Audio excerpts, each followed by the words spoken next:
Morning 12th class student. Lesson 10 का आज ये सेकंड वीडियो बेटा। इस वीडियो में हम पढ़ेंगे स्वतंत्रता आंदोलन के उस नेता का नाम बताएं जिसे सीमांत गांधी भी कहा जाता है। तो उस नेता का नाम है श्री खान अब्दुल गफ्फार खान। ठीक है।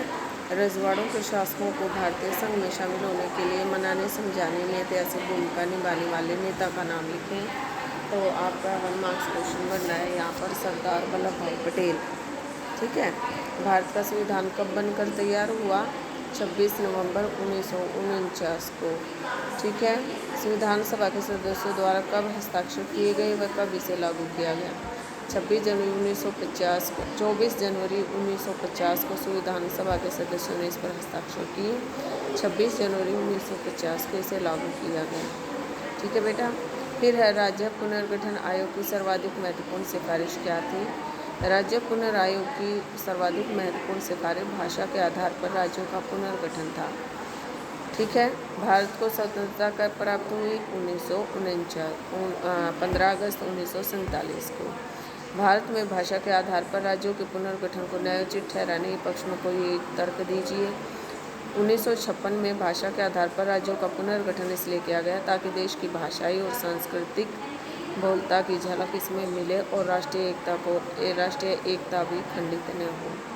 मुस्लिम लीग द्वारा दिए गए द्विराष्ट्र सिद्धांत क्या है? मुस्लिम लीग के द्वारा भारत किसी एक कौम का नहीं बल्कि हिंदू और मुसलमान नाम की 2 कौमों का देश है, इसलिए इसे द्विराष्ट्र सिद्धांत का नाम दिया गया।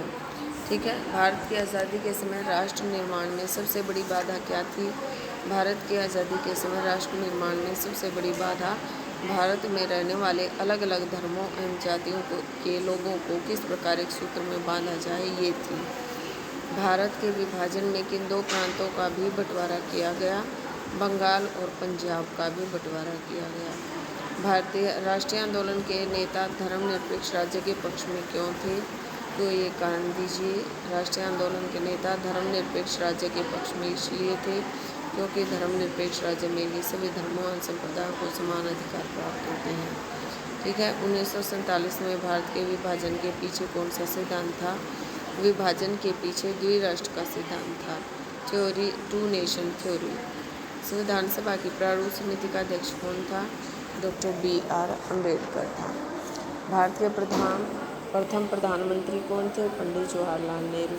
नेशन शब्द किस भाषा के शब्द का अंग्रेजी रूप है? लैटिन भाषा की। ठीक है। इंस्ट्रूमेंट ऑफ एक्सेशन से क्या अभिप्राय है? अधिकतर रजवाड़ों के शासकों ने भारतीय संघ में अपने विलय के लिए एक सहमति पत्र पर हस्ताक्षर किए।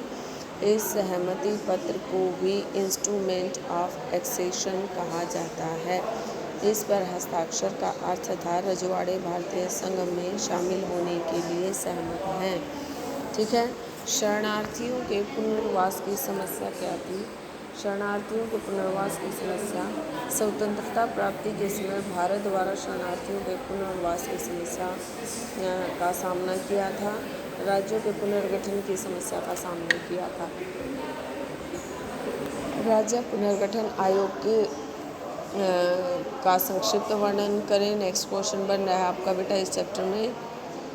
राज्यों के पुनर्गठन का अर्थ है राज्यों का भाषा के आधार पर पुनर्गठन करना। भारत में राज्यों का पुनर्गठन 1956 में किया गया। 1953 में राज्य पुनर्गठन आयोग बनाया गया। राज्य पुनर्गठन आयोग का सबसे महत्वपूर्ण कार्य राज्यों के पुनर्गठन से संबंधित सिफारिशें करना था।